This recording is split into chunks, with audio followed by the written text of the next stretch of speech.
기쁘게 계신 여러분 주님의 이름으로 환영합니다. 오늘도 하나님 앞에 나와서 예배드릴 때 하나님 만나는 기쁨이 넘치시기를 간절히 소원합니다.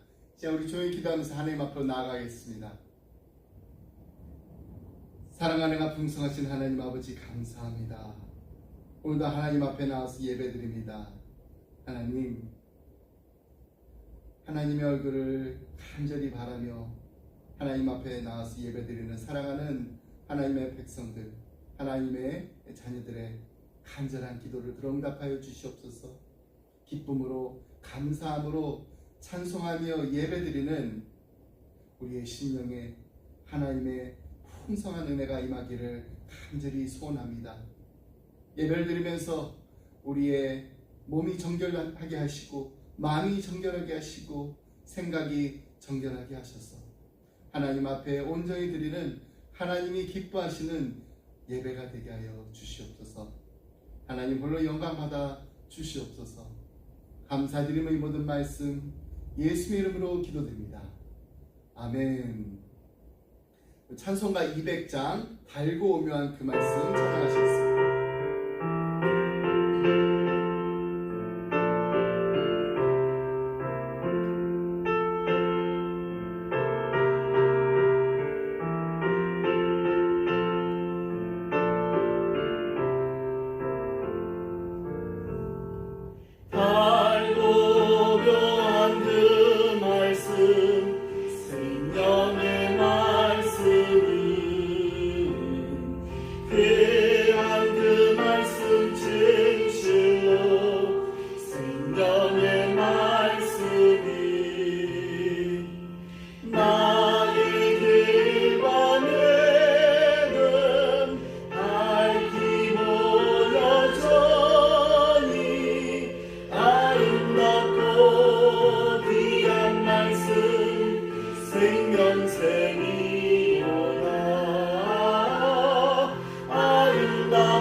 찬송가 204장입니다. 주의 말씀을 듣고서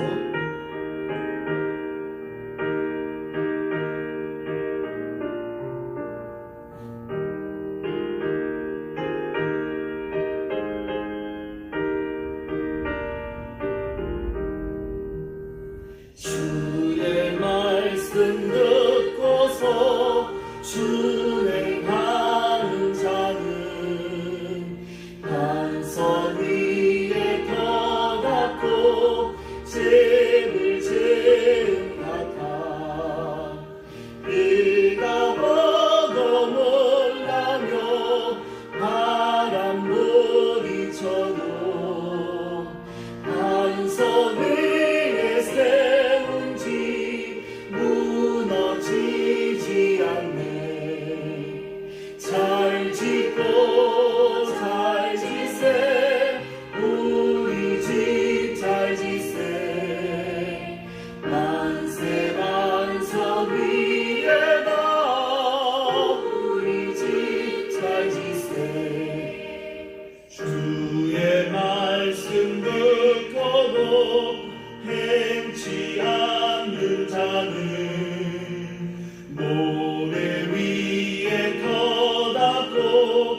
오늘 함께 나눈 말씀은 사도행전 17장 1절로 15절 말씀입니다.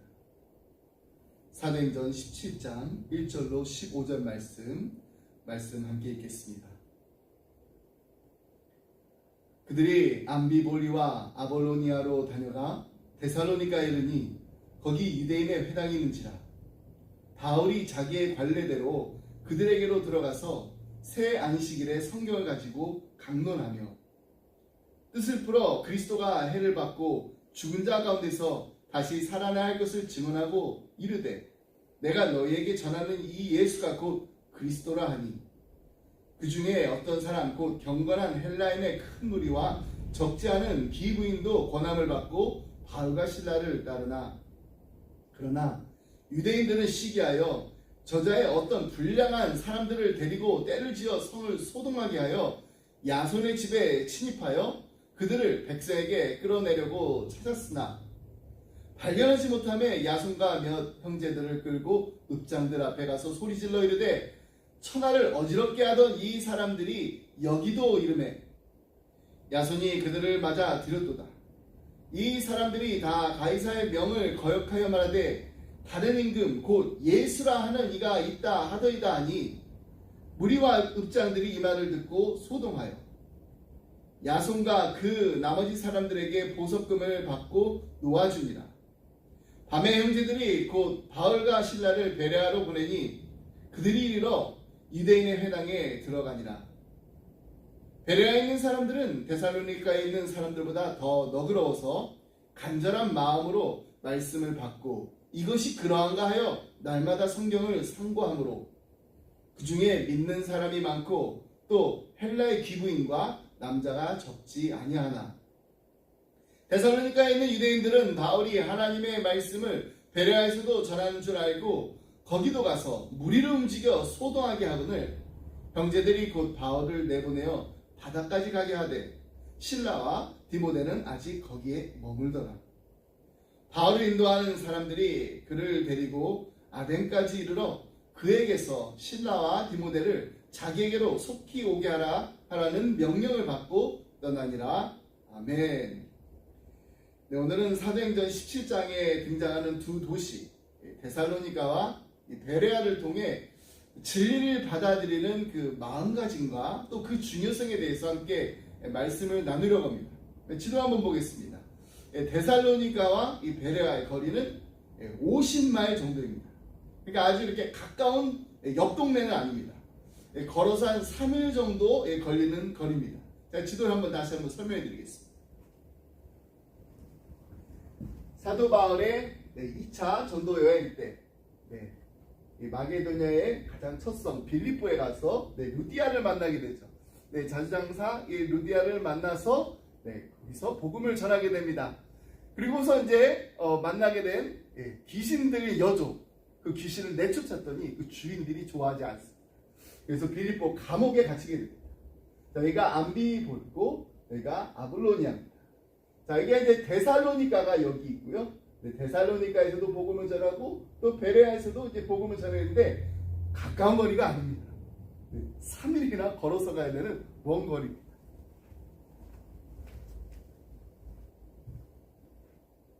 바울이 이 두 도시에서 전한 이 복음에 대해 사람들이 어떻게 반응을 했는지, 그리고 또 그 반응이 어떤 결과로 이어졌는지를 우리가 보게 되면은 하나님의 진리를 대하는 우리의 태도가 얼마나 중요한지를 다시금 깨닫게 됩니다. 먼저 이 바울과 그의 동역자들이 도착한 첫 도시는 마게도냐의 아주 주요한 도시였던 데살로니가입니다. 사도행전 17장 1절은 이렇게 기록하고 있습니다.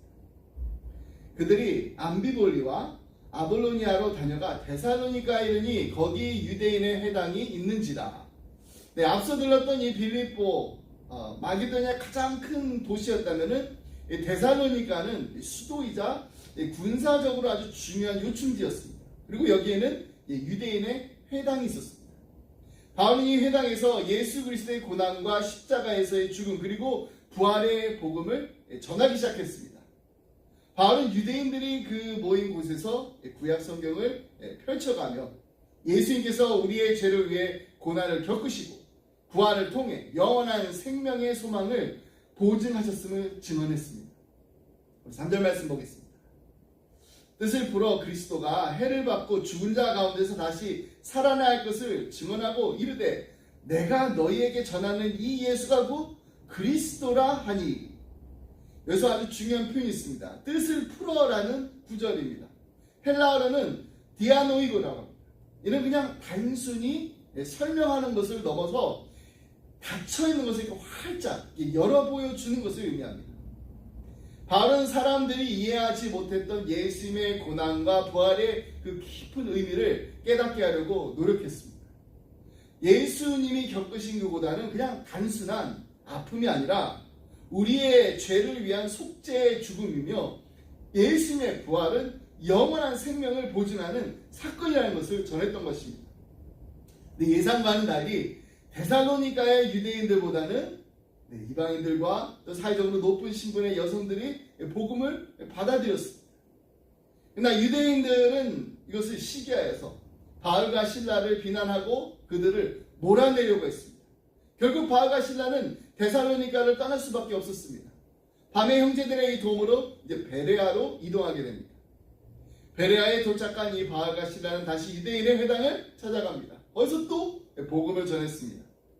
그러나 이 데살로니가에서 바울의 이 활동을 알게 된 유대인들이 3일이나 걸리는 그 먼 거리를 베레아까지 쫓아와가지고 소동을 일으키고 바울을 방해하고 결국에는 베레아에서도 그들을 쫓아내는 상황이 벌어졌습니다. 그 다음에 데살로니가 유대인들은 바울이 전한 이 복음을 쉽게 받아들이지 못했을까요? 그들은 기존에 가지고 있었던 메시아에 대한 이 고정된 생각에 얽매여 있었기 때문입니다. 그들의 선입관은 메시아가 정치적으로 또 군사적인 아주 강한 지도자로서 이스라엘을 해방시킬 인물이라는 이런 생각이 있었습니다. 그러나 예수님의 고난과 십자가는 그들의 기대와는 너무나도 다른 것입니다. 이로 인해서 바울의 메시지를 이해하고 받아들이기가 어려웠던 것입니다. 그들의 기존의 이 종교적인 이 고정관념에 사로잡혀 있었고 바울의 복음을 거부하게 이르렀습니다. 이는 단순히 바울을 그냥 배척하는 것을 넘어서 하나님께서 주시는 이 구원의 은혜를 스스로 거부하는 선택을 한 것이기도 합니다. 그들의 편견은 새로운 진리를 받아들이기 어렵게 만들었고 결국 바울 일행을 도시 밖으로 쫓아내는 결과를 초래하게 했습니다. 그래서 우리는 편견이 신앙생활에 미치는 영향을 깨닫게 됩니다. 고정관념은 우리의 생각을 닫아두며 새로운 진리를, 새로운 깨달음을 가로막습니다. 고정관념이나 이 기존의 생각 때문에 하나님의 진리를 받아들이지 못하는 예가 성경의 여러 곳에서 찾아볼 수가 있습니다. 몇 가지 대표적인 예를 들어보겠습니다. 첫 번째, 바리새인과 서기관들이 예수님을 거부했습니다. 자기 백성에게 오매 자기 백성이 영접하지 아니하였으나 요한복음 1장 11절 말씀입니다. 바리새인들과 서기관들은 철저하게 구약 율법을 따르던 종교 지도자들이었습니다. 그들에게 메시아는 구약에서 예언된 구원자였지만은 이 구원은 정치적이고 민족적인 그 해방으로 이해했던 것입니다. 그들은 메시아가 강력한 군사 지도자로 나타나서 이스라엘을 로마 제국의 억압에서 해방시킬 거라는 것을 굳게 믿고 있었습니다. 예수님께서는 이와는 달리 죄인을 용서하고 병자와 세리와 창기들처럼 소외된 자들과 함께하면서 그들을 구원하는 사랑의 메시지를 전하였습니다. 이러한 사역과 겸손한 그 삶의 방식은 바리새인들의 메시아상과는 너무나도 크게 달랐습니다. 그들은 예수님이 그리스도라는 사실을 인정하지 않았습니다. 오히려 예수님의 가르침과 이 기적을 불신하면서 예수님을 율법을 깨트리는 자로 여겼고 예수님의 신성을 인정하지 않았습니다. 바리새인들의 고정된 관념은 결국 그들이 예수님을 받아들인 것을 막아버렸습니다. 그들의 마음은 하나님의 구원의 그 계획을 이해하는데 너무나 완고해져 버렸습니다. 그리고 이러한 고정관념은 그들이 자신의 신령과 관습을 넘어서서 하나님의 뜻을 볼 수 있는 것, 이것을 방해했습니다. 우리가 하나님의 계획과 다르게 생각하고 하나님의 말씀을 거부할 때가 많다는 것을 깨닫게 합니다. 두 번째, 고향 나사렛 사람들이 예수님을 배척한 경우입니다. 선지자가 고향과 자기 집에서는 존경을 받지 않음이 없느니라 하시니라. 마태복음 13장 57절 말씀입니다. 예수님께서 공생애를 시작하고 고향 나사렛으로 돌아오셨을 때 많은 이들이 예수님에 대해서 이미 알고 있었습니다. 목수의 아들, 요셉의 아들, 그들은 예수님이 자신들과 똑같은 이웃이었기에 그가 메시아라는 사실을 받아들이지 못했습니다. 예수님께서 고향 회당에서 말씀을 전하셨을 때도 그들은 과연 이 예수가 메시아 역할을 감당할 수 있을까 의심했습니다. 나사렛 사람들의 이 고정된 관념은 메시아가 평범한 이웃이나 가족 중에서 나올 리가 없다라는 이런 생각에 갇혀 있었던 것입니다. 그런데 예수님이 어디서 왔고 또 누구의 아들이며 자신들과 또 어떤 관계였다는 것을 너무나도 잘 알고 있었기에 예수님이 메시아라는 사실을 인정하기가 어려웠던 것입니다. 이러한 고정관념도 결국 예수님 믿지 못하게 만들었습니다. 예수님의 사역은 그곳에서 큰 결실을 맺지 못했습니다. 세 번째는 사울의 회심전 상황입니다. 나는 이 돌을 박해하여 사람을 죽이기까지 하고 남녀를 결박하여 옥에 넘겼노니. 사도행전 22장 4절 말씀입니다. 사울은 초기 그리스도인들을 핍박하던 사람이었습니다. 그는 율법에 철저하게 매여있던 바리새인이었습니다. 그리스도인들을 이단으로 여겼습니다. 그가 가진 이 고정된 신념은 유대교 율법을 철저히 지키는 것이 하나님께 순종하는 유일한 방법이란 것입니다. 그는 그리스도인들이 전하는 예수님의 가르침이 하나님의 율법을 훼손한다고 생각했고 이를 막기 위해서 스스로 나서서 그리스도인들을 핍박했습니다. 하지만 다메섹으로 가는 길에서 부활하신 예수를 만난 후에 사울은 자신의 신념이 잘못된 것이었음을 깨닫게 되었습니다. 그의 회심은 그가 얼마나 깊은 고정관념에 사로잡혀 하나님의 진리를 보지 못했는가를 잘 보여줍니다. 이 사건을 통해서 우리는 하나님께서 우리의 고정관념을 깨뜨리시고 하나님의 진리를 깨닫게 하실 때 어떤 변화가 일어날 수 있는지를 보여줍니다. 사울은 예수님을 만난 후 예수님이야말로 자신이 기다려왔던 메시아라는 것을 깨닫게 되었습니다. 이후에는 복음을 전하는 사도로서 열심히 충성되이 일하게 되었습니다. 이 사건은 하나님께서 우리가 가진 생각과 고정된 관념을 깨뜨릴 때 그 진리 안에서 완전히 새로운 존재로 변화될 수 있다는 것을 깨닫게 합니다. 네 번째는 유대인들이 이방인에 대한 하나님의 사랑을 거부한 경우입니다.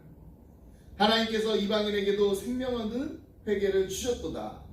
사도행전 11장 18절 말씀입니다. 유대인들은 오랫동안 자신들이 정말 믿어왔던 게 우리만이 하나님의 택한 백성이라는 것, 이걸 믿어왔습니다. 그러나 하나님의 은혜와 하나님의 구원이 그냥 자신들에게만 주어진 특권이라고 생각하면서 이방인들이 하나님의 구원에 참여할 자격이 없다라는 이런 또 고정된 사고방식을 가지고 있었습니다. 그러나 하나님은 사도들을 통해서 이방인들에게도 복음을 전하셨습니다. 이방인들도 성령을 받게 하심으로써 그들도 하나님의 구원의 그 계획 안에 포함되어 있다는 사실을 보여주셨습니다. 베드로가 고넬료에게 복음을 전할 때도 베드로조차도 이방인에게 하나님의 구원이 임할 것이라고 상상도 하지 못했습니다.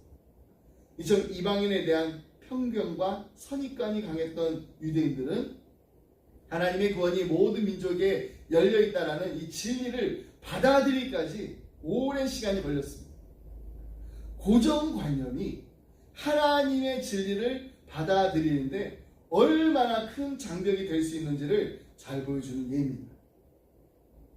하나님의 사랑은 모든 민족과 모든 사람들에게 열려있고 하나님께서는 모든 이가 회개하고 구원에 이르기를 원하신다는 이 진리를 받아들이기까지 정말 많은 저항이 있었습니다. 이러한 성경 속 이 예들은 오늘날 우리의 신앙생활에도 아주 중요한 교훈을 줍니다. 고정관념, 편견, 우리로 하여금 하나님의 말씀과 하나님의 계획을 제대로 이해하지 못하게 하고 때로는 진리를 왜곡해서 보게 만듭니다. 우리 신앙에 있어서도 하나님의 뜻을 정말 우리만의 어떤 그 틀에 맞추려고 하거나 또 고정된 사고로 하나님의 인도하심을 오해할 때가 있습니다. 우리의 신앙은 하나님께서 주신 그 진리를 열린 마음으로 받아들이고 편견과 선입관을 내려놓고 하나님께서 주시는 새로운 깨달음을 기꺼이 응답하는 자세가 필요합니다. 하나님은 우리의 생각과 우리의 기대를 초월하여서 일하시는 하나님이십니다. 그리고 하나님의 계획은 우리의 고정관념을 뛰어넘는 놀라운 구원의 메시지를 포함하고 있습니다. 우리가 성경을 읽고 또 성경 묵상할 때도 고정된 그 사고를 내려놓고 하나님의 말씀을 겸손히 받아들이는 열린 마음이 있어야 됩니다. 이런 열린 마음으로 진리를 받아들이는 사람들이 있었습니다. 바로 베레아 사람들이었습니다. 바울은 베레아에서도 회당에서 복음을 전했지만은 베레아 사람들은 데살로니가의 그 유대인들과는 완전히 다른 반응을 보였습니다. 사도행전의 저자 이 누가가 의도적으로 데살로니가와 이 베레아 두 도시를 이렇게 비교했습니다. 11절 말씀. 베레아에 있는 사람들은 데살로니가에 있는 사람들보다 더 너그러워서 간절한 마음으로 말씀을 받고 이것이 그러한가 하여 날마다 성경을 상고함으로. 바울이 만난 베레아 사람들은 데살로니가 사람들보다 더 너그러웠습니다. 우리말로 이 너그럽다로 번역된 헬라어가 유네겠습니다. 본문에서 이 고결하다라는 의미로 사용된 형용사입니다. 바울이 회당에서 만난 사람들은 평소에도 고결한 성품과 생각을 지닌 사람들이었습니다. 그들은 바울이 전한 복음을 그냥 건성건성 듣지 않았습니다. 그들은 복음의 그 말씀을 정말 간절한 마음으로 받아들였습니다. 그들은 편견이나 어떤 선입관 없이 열린 마음, 활짝 열리는 그 마음으로 복음을 받아들였습니다. 그들은 바울이 전한 이 복음에 대해서 무조건적으로 또 받아들이거나 거부하지도 않았습니다.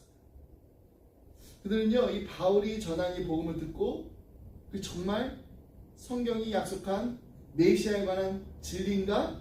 이걸 확인하기 위해서 매일같이 성경을 깊이 연구하고 묵상했습니다.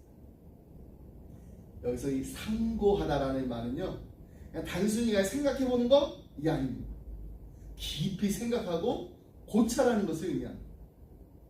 그들은 바울이 전하는 예수님에 대한 이 가르침이 구약의 예언과 일치하는지 확인하고자 했습니다. 그리고 이를 위해서 하나의 말씀을 꼼꼼히 하나하나 살펴보았습니다. 당시 구약 성경만 있었습니다. 이 상황에서 이 베레아 사람들은 예수님께서 정말로 구약에 예언된 메시아인가를 확인하고 싶어 했습니다.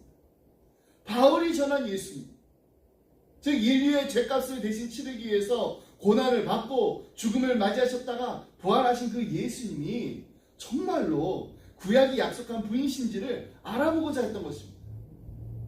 그들은 예수님이 로마의 황궁이 아닌 외양간에서 태어나시고 권력 있는 이들이 아닌 갈릴리의 소외된 사람들과 함께 생활하신 그 모습이 과연 성경에 나타난 메시아와 일치하는가 깊이 생각했습니다. 그들이 성경을 상고한 자세는 그냥 단순한 궁금해가지고 어떤 지적 호기심이 아니었던 것입니다. 아나크리노라는 이 헬라어로 표현된 상고하다라는 말은 탐색하다, 심사하다, 조사하다라는 의미를 담고 있습니다. 그러니까 깊은 생각과 이해를 필요로 하는 태도입니다. 그렇습니다. 베레아 사람들은 그냥 단순한 지적인 흥미를 넘어서서 하나님의 진리를 찾고자 하는 진실된 마음으로 성경을 대했습니다. 그들은 진리를 발견하고자 바울의 말을 듣고 그것을 구약 성경과 비교하면서 하나님의 말씀에 비추어 보았습니다. 이러한 상고의 과정 속에서 베레아 사람들은 자신들이 가지고 있었던 세속적인 생각, 우선순위 내려놓고 하나님을 삶의 중심으로 두는 새로운 결단을 하게 되었습니다. 이 결단은 그들이 믿음 안에서 점점 더 새롭게 변화되는 삶으로 이어졌습니다. 매일같이 하나님의 말씀 묵상하고 깊이 고찰하는 그 과정에서 그들 마음속에 흔들리지 않는 신앙의 기초가 자리 잡게 된 것입니다. 그들이 성경을 깊이 묵상하고 말씀에 대한 이 진실한 자세는 하나님께 더욱 가까이 나아가고 진리 안에서 새로운 변화된 삶을 누릴 수 있는 은혜의 길이 되었습니다. 편견과 선입관, 우리 신앙생활에서 자주 등장하는 큰 장애물일 수 있습니다. 데살로니가의 그 유대인들이 보여준 모습이 이를 너무나도 잘 보이지 않은 선입관은 새로운 것을 받아들이기 어렵게 만들고 때로는 진리를 왜곡해서 보게 만듭니다. 데살로니가 유대인들은 그들의 이 고정관념으로 인해서 예수님의 복음을 받아들이지 못했습니다. 그들이 가지고 있었던 이 메시아에 대한 이 종교적인 선입관은 예수님이 십자가와 부활이라는 이 복음의 핵심 메시지를 이해하는데 큰 방해가 되었습니다. 그들은 자신이 이해한 그 메시아상이 절대적인 것이라고 고집하면서 복음의 본질을 놓치게 되는 실수를 저지르고 만 것입니다. 오늘날 우리의 신앙생활 속에도 이와 같은 편견, 이와 같은 선입관이 우리의 이해를 제한할 수가 있습니다. 우리의 관점이나 우리의 생각에 갇혀서 새로운 진리를 받아들이지 못하고 하나님이 주시는 복음과 진리를 거부한 일이 없는지 우리 자신을 돌아봐야 됩니다. 우리가 정말 베레아 사람들처럼 열린 마음과 또 겸손한 자세로 진리를 구하고자 할 때 하나님께서는 우리의 신앙이 더 풍성하게 성장하도록 인도해 주실 줄 믿습니다. 베레아 사람들의 태도는요, 우리가 하나님의 말씀을 대할 때 가져야 되는 올바른 태도를 너무나도 잘 보여주고 있습니다. 그들은 바울이 전한 이 가르침에 대해서 스스로의 고정관념이라든지 이 종교적인 견해로 판단하지 않았습니다.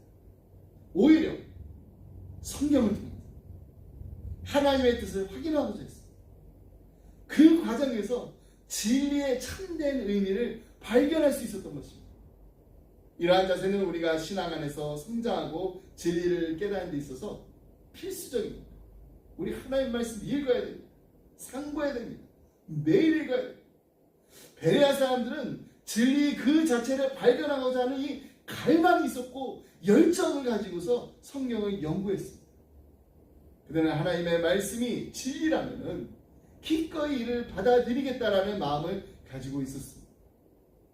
또한 진리를 날마다 탐구하면서 새로운 깨달음이 주어질 때마다 이를 성경과 비교해서 검토하는 과정을 통해 믿음을 다져나갔습니다. 그렇죠? 우리도 진리를 대할 때 베레아 사람들처럼 우리의 편견을 내려놓고 오직 하나님께서 보여주시는, 하나님께서 들려주시는 그 진리를, 그 진리의 말씀을 기대하는 마음으로 우리가 진리를 구할 때 하나님의 말씀이 우리의 삶에 깊은 의미로 다가오게 될 줄 믿습니다. 말씀했습니다. 히브리어로 이 묵상이라는 뜻을 가진 이 두 단어가 있습니다. 하나는 하가라는 단어입니다. 하가, 곰곰이 생각하다, 신음하다, 이런 뜻입니다. 비둘기가 아침에 반복적으로 내는 소리라든지 아니면은 사자의 울음소리를 연상시키는 단어라고 합니다. 다른 하나는 시하라는 말입니다. 이것은 숙고하다, 암기하다, 생각하다 라는 뜻입니다. 이 두 가지 단어의 그 의미를 종합해보면 사전적인 의미로 묵상이란 이런 것입니다. 진리에 대해 반복적으로 깊이 생각한다라는 뜻입니다. 단어 자체 뜻으로만 보면은 묵상이 좀 이렇게 심각하고 좀 어려운 일처럼 보입니다. 실제 우리는 묵상을 너무 이렇게 진지하게 이렇게 생각해가지고 너무 이렇게 부담을 많이 갖습니다. 하지만 이사야서에 이렇게 표현된 이 묵상의 의미를 보면은요, 여기 정말 아주 명랑한 뜻을 가지고 있습니다. 이사야는 이렇게 표현합니다. 큰 사자가, 젊은 사자가 자기의 먹이를 움키고 으르렁거릴 때라는 이런 표현이 있는데, 이사야에서 보면은 여기서 으르렁거린다 라는 단어가 바로 하가라는 거예요. 하가. 이것이 바로 우리가 하나님의 말씀을 대할 때, 하나님의 말씀 묵상할 때 가져야 될 자세입니다. 말씀이 너무너무 재밌어가지고, 말씀이 너무나도 좋아서 말씀을 놓치지 않으려고, 빼앗기지 않으려고 꼭 붙잡고 으르렁거리면서 계속해서 말씀을 읽고 또 읽으면서 말씀 묵상하고 말씀만 꼭 붙잡고 나아가야 한다는 것입니다. 이에 대해서 이 목회자들의 선생이라고 하는 유진 피러슨이 자신의 경험을 통해서 묵상이란 이런 것이다 라고 설명해 줍니다. 그런 살림이 우거진 이 동네에 산 적이 있습니다. 근데 뼈다귀를 좋아하는 강아지를 키웠다고 합니다. 가끔 이렇게 숲을 이렇게 산책할 때면은 코요테가 있는데, 이 코요테가 물어 죽인 이 사슴 시체를 발견하게 되었다 합니다. 산책길에 이렇게 동행한 이 강아지가 이 사슴 시체에서 정강이 뼈나 아니면 갈비뼈를 이렇게 찾아가지고 그 입에 물고 와가지고 질질 끌면서 집으로 운반해 왔다 합니다. 강아지는 그 뼈를 가지고 장난도 치고 또 은밀한 곳으로 끌어가지고 본격적으로 물어뜯으면서 그 맛을 즐깁니다. 때로 나지막하게 가랑가랑 소리를 내는데, 그것은 그냥 즐거움에 푹 빠져있을 때 강아지들이 내는 소리입니다. 2시간 정도 뼈를 뒤집어 가면서 맛보고 나면은 그걸 다시 또 은밀한 곳에 파묻습니다. 그리고 또 다음 날 뼈를 또 파내가지고 또 2시간 동안 맛을 즐깁니다. 유진 피러스는 이 뼈다귀를 맛보면서 그 즐거움에 빠져있는 강아지의 모습, 너무나도 좋아해가지고 가랑가랑 소리를 내는 그 모습이야말로 묵상하는 모습, 하가의 그 모습을 상징적으로 잘 드러내준다는 것을 설명해 줬습니다. 묵상은 어떤 것인가? 신음소리가 날 정도로 즐거움에 빠져있는 일이 바로 묵상이라는 것입니다. 분명 진지하고 또 아주 심각한 측면도 있습니다. 하지만 묵상은 본질적으로 너무나도 즐겁고 명랑한 일이란 것입니다.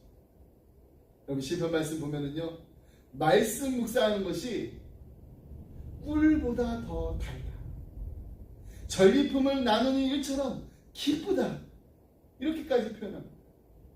왜 이렇게 묵상하는 것이 기쁘고 좋은 일일까요? 왜냐하면 묵상은 하나님을 맛보는 일이기 때문입니다. 하가라는 이 단어는 이런 의미도 있다고 합니다. 마구 소리를 지른다. 이스라엘을 방문하면 회당에서 토라를 읽는 유대인들이 지금도 성경을 묵상할 때 몸을 이렇게 앞뒤로 흔들면서 있는 힘을 다해서 소리를 질러가면서 읽는 것을 볼 수 있다고 합니다. 옛날에 우리 서당에서 그렇게 했어요. 큰 소리로 하늘천 따지 하면서 이 천자문을 배우면서 사서 성경을 읽었던 것처럼 묵상이라고 해서 그냥 조용히 성경을 읽는 것이 아니라 아주 큰 소리로 힘을 다해 소리를 내서 읽는다. 이것이 본래 묵상의 뜻입니다. 그것은 곧 내가 얼마나 하나님의 말씀을 소중히 여기고 있으며 그 말씀대로 순종하며 살고자 하는 강력한 의지를 가지고 있는가, 이걸 나타내는 것입니다. 그래서 복 있는 사람은 여호와의 율법을 즐거워하고 그 율법을 주야로 묵상할 뿐만 아니라 시냇가에 심은 나무가 풍성한 열매를 맺는 것과 같이 계속해서 열매를 맺게 되는 풍성한 삶을 살게 되는 것입니다. 이 놀라운 축복을 누리는 우리 기쁨의 교회, 우리 기쁨의 가정, 그리고 우리 기쁨의 자녀들이 다 되시기를 주님의 이름으로 축복합니다. 기도하겠습니다. 사랑의 하나님 아버지, 감사합니다. 오늘도 하나님의 크신 사랑과 은혜를 기억하며 하나님 앞으로 나아갑니다. 무엇보다 우리에게 구주가 되신 예수님을 보내주셔서 감사드립니다. 예수님께서 우리의 모든 죄를 대신해서 십자가에 지시고 부활하심으로 이제 우리에게 영원한 생명과 소망을 주심을 감사드립니다. 이 놀라운 사랑을 우리가 날마다 기억하게 하시고 예수님을 믿음으로 우리의 삶에 참된 평안과 기쁨이 넘치게 하여 주시옵소서. 구주 예수님 보내신 하나님의 크신 은혜에 감사하며 날마다 그 사랑 안에 거하는 우리 기쁨의 가정들이 다 되게 하여 주시옵소서. 주님, 저희가 날마다 달고 오묘한 그 말씀, 생명의 말씀을, 하나님의 말씀을 깊이 묵상하게 하여 주옵소서. 그 말씀 속에서 하나님의 마음과 하나님의 뜻을 깨닫고 하나님 말씀이 우리의 영혼에 참된 양식과 기쁨이 되게 하여 주옵소서. 베레아 사람들처럼 열린 마음으로 말씀을 깊이 상고하며 하나님의 진리를 찾고 그 말씀 속에서 하나님의 음성을 듣게 되고 순종하는 자가 되기를 간절히 소망합니다. 지금 우리 사랑하는 자녀들을 위해서 기도합니다. 주님께서 저에게 맡겨주신 이 소중한 자녀들이 하나님의 사랑과 하나님의 말씀 안에서 날마다 자라나기를 간절히 원합니다. 이들이 예수님을 구주로 믿고 의지하며 하나님의 말씀을 삶의 기준으로 삼아 살아가는 신실한 믿음의 사람들이 다 되게 하여 주옵소서. 세상에서 겪는 어려움과 유혹 속에서도 결코 흔들리지 않고 주님의 진리의 말씀을 붙들며 온전히 성장할 수 있도록 하나님 이들을 불꽃 같은 눈동자로 지켜주시고 보호하여 주시옵소서. 우리 자녀들의 마음에 하나님의 평안과 하나님의 지혜를 더해주시고 이들이 세상의 소금과 빛이 되게 하시며 하나님께 영광 돌리는 삶을 살 수 있도록 성령 하나님 이들을 인도하여 주시옵소서. 어디에 있든지 무엇을 하든지 하나님의 사랑을 전하는 믿음의 자녀들이 되게 하여 주시옵소서.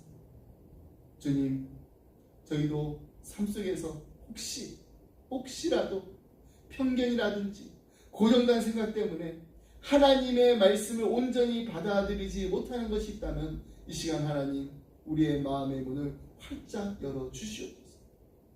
언제나 겸손하게 하나님의 말씀을 대하며 하나님 주시는 진리와 지혜를 날마다 깨닫게 하여 주시옵소서.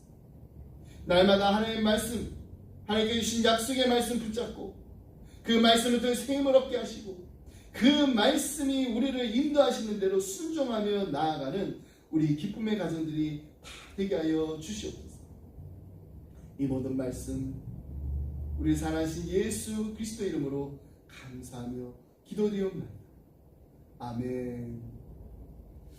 지금 우리 다 같이 말씀 앞에서라는 이 찬양을 함께 부르겠습니다. 오늘 제가 이제 말씀을 준비하다가 저도 이게 처음 배운 곡이에요.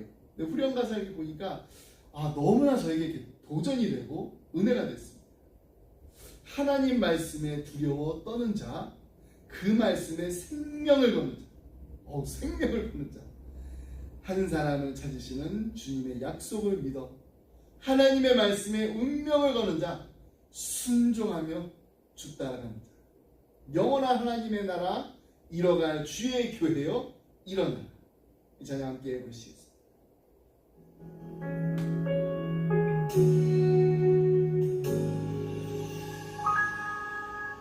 말씀 앞에서 경외함으로 주께 홀로 섭니다. 생명의 말씀 읽고 순종해 주를 예배합니다. 기록된 말씀 힘이 있어서 진리로 우리 거룩해 하며 거룩한 말씀 세세 영원히 복음이 되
이제는 우리 주 예수 그리스도의 은혜와 하나님 아버지의 그 크신 사랑과 성령님의 감동감화 교통하심, 하나님 말씀 안에서 말씀과 함께 말씀이 이끄시는 대로 순종하며 우리의 목숨과 우리의 뜻을 다해서 하나님의 말씀에 복종하기 원합니다. 하나님의 말씀에 두려워 떠는 자, 그 말씀에 생명을 거는 자, 한 사람을 차시는 하나님의 그 약속의 말씀 믿고 나아갈 때 오늘도 승리하는, 이 한 주간도 승리하는 우리 기쁨의 가정 되게 하여 주시옵소서. 우리 기쁨의 자녀들 다 되게 하여 주시옵소서. 간절한 마음으로 기도하며 잘 떠나는 사랑하는 성도님들과 가정과 생활 위에, 그 주님의 몸된 교회 위에 지금부터 영원토록 함께 하시길 간절히 축원하옵나이다. 아멘.